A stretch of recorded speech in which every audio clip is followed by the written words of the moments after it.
অম্বিকানন্দ মহারাজের কাছে আসার আগে একটা দারুণ খবর দেখাই আপনাদেরকে। খবর আসছে উত্তরবঙ্গ থেকে, শিলিগুড়ি থেকে। শিলিগুড়িতে উত্তরবঙ্গ করে দেখিয়ে দিয়েছে। উত্তরবঙ্গ এই হিন্দু ভাইদের ওপর লাঠিচার্জের জবাব এখনই দিয়ে দিয়েছে মাননীয়াকে। শিলিগুড়িতে বাংলাদেশিদের জন্য বন্ধ হলো দরজা। এই মুহূর্তে বড় খবরের আগেও করেছিল, এবার কমপ্লিটলি ক্লোজড। হোটেলের দরজা বন্ধ বাংলাদেশিদের জন্য। বাংলাদেশে হিন্দু নির্যাতনের প্রতিবাদের আজ শিলিগুড়িতে বাংলাদেশে হিন্দু খুন প্রতিবাদের হোটেল সংগঠনের। এর আগে কিছু হোটেল করেছিল, এবার এক কাট্টা হোটেল সংগঠনরা এক কাট্টা হয়ে গেল। আমি জানি না যে কলকাতার হাসপাতালগুলো কবে এক কাট্টা হবে, কলকাতার বেসরকারি হাসপাতালগুলো কবে এক কাট্টা হবে, কবে সেখানকার ডাক্তাররা বলবেন যে বাংলাদেশিদের ট্রিটমেন্ট করব না, বাংলাদেশিদের বাড়ি ভাড়া দেব না, কলকাতা বা কবে বলবে। বাংলাদেশিদের হোটেল পরিষেবা দেওয়ার সিদ্ধান্ত নেওয়া হয়েছে, হোটেল পরিষেবা না দেওয়ার এবং পরিস্থিতি না বদলানো পর্যন্ত সিদ্ধান্ত বহাল থাকবে। একসঙ্গে হোটেল সংগঠন জানিয়ে দিল। অতএব সিচুয়েশন ঘুরছে। মমতা বন্দ্যোপাধ্যায় বুঝতে পারছেন, তার দলের ঝান্ডা ধরা হিন্দু ছেলেটাও কিন্তু বলছে হিন্দু হিন্দু ভাই ভাই। মাননীয়া, আপনি বুঝতে পারছেন।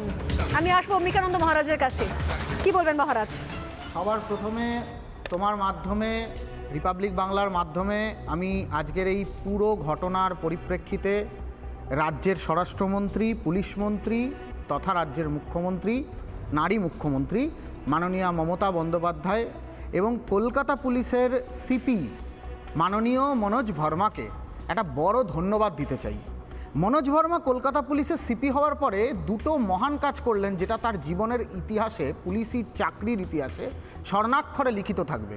প্রথম, তিলোত্তমার মা বাবার গায়ে লাঠিচার্জ করা, আর দ্বিতীয়, আজকে গেরুয়াধারী সাধু সন্তদেরকে, এখানে ভ্রাতৃপ্রতিম সঞ্জয় শাস্ত্রী বসে আছেন, তিনি আন্দোলন থেকে এসেছেন, এই গেরুয়াধারী সাধু সন্তদেরকে লাঠিচার্জ করা, এই দুটো তার জীবনের, তার চাকরির ক্ষেত্রে একজনের হাতে গেরুয়া পতাকা ছিল, গেরুয়া পতাকাটাকে খুলে ফেলে রাস্তায় ফেলে পদদলিত করে এই কলকাতা পুলিশ, আমি জানি না তার ধর্ম কি, জাতীয় পতাকা মারিয়ে চলে গেছে পুলিশ, বাধ্য হচ্ছে, আমি জানি না এই পুলিশরা কারা।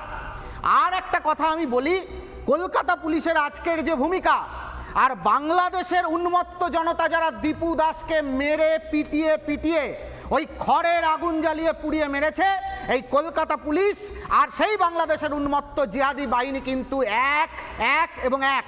আচ্ছা, হাই কমিশন ঘেরাও করার কাজ, হাই কমিশনটা হচ্ছে বাংলাদেশ হাই কমিশন, যে বাংলাদেশে কলকাতা আমাদের ভারতীয় হাই কমিশনের ওপরে একের পর এক অত্যাচার হলো। 48 ঘন্টা ধরে, 36 ঘন্টা ধরে চট্টগ্রাম ভারতীয় হাই কমিশন, ঢাকা ভারতীয় হাই কমিশন, পাথর ছোড়া হলো, আগুন লাগানোর চেষ্টা হলো, বাংলাদেশের পুলিশ নপুংসকের মতো সেখানে দাঁড়িয়ে আজকে বীরপুঙ্গবতা দেখার জন্য বাংলাদেশের প্রশাসনের সমর্থক হয়ে কলকাতা পুলিশের ঠিক কী নৈতিক দায়িত্ব ছিল বাংলাদেশ হাই কমিশনকে প্রোটেকশন দেওয়ার। আর যারা আজকে বাংলাদেশ হাই কমিশন ঘেরাও করতে গিয়েছিলেন, তারা হাই কমিশনে গিয়ে কি করতেন? তারা বাংলাদেশ হাই কমিশনে গিয়ে পাথর ছুঁড়তেন না, তারা হাই কমিশনারকে মারতেন না, তারা একটা নিবেদন দিতেন, তাদের কিছু দাবি দাওয়া পৌঁছতেন। কিন্তু পশ্চিম বাংলার পুলিশ প্রশাসন ঠিক বাংলাদেশের ওই উন্মত্ত জিহাদি বাহিনীদের মতো এখানে দাঁড়িয়ে গেরুয়া পতাকা ফেলে দিয়েছে, পদদলিত করেছে, সাধু সন্তদের মারধর করেছে, একাধিক ধর্মগুরুকে আক্রমণ করেছে, একাধিক হিন্দু মা বোনের শাড়ি ধরে, কাপড় ধরে, চুলের মুঠি ধরে মারধর করেছে। ইন্দিরা গান্ধীর শাসন মনে করুন মাননীয় মুখ্যমন্ত্রী মমতা বন্দ্যোপাধ্যায়, যে ইন্দিরা গান্ধীর প্রধানমন্ত্রীত্বের সময় গোরক্ষা নিয়ে আন্দোলন করছিলেন পরম পূজনীয় স্বামী করপাত্রীজি মহারাজ, যে করপাত্রীজি গোরক্ষার আন্দোলন করার কারণে তাকে অন্ধের মতো মারতে মারতে তাকে জেলের ভেতরে নিয়ে গিয়ে তার চোখে গরম লোহার শিক ঢুকিয়ে দেওয়া হয়েছিল। তার অভিশাপের কারণে গোপাষ্টমীতে এই গান্ধী পরিবারের একের পর এক বিনাশ হয়েছে। আজ আপনার এইখান থেকে বলছি, মাননীয় আরও দিন কিন্তু ঘনিয়ে এসছে, তার শেষের শুরু হয়েছে। আর সন্ন্যাসী ফকির বিদ্রোহের কথা আবার বাংলা দেখবে ভবানী পাঠকের নেতৃত্বে।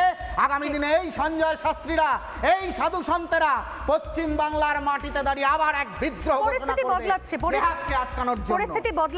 নানা ধরনের কন্টেন্ট দেখার জন্য লাইক করুন, শেয়ার করুন আমাদের ফেসবুক পেজ, সাবস্ক্রাইব করুন আমাদের ইউটিউব চ্যানেল। পাশাপাশি অন্যান্য ব্রেকিং নিউজের জন্য অবশ্যই চোখ রাখুন রিপাবলিক বাংলায়।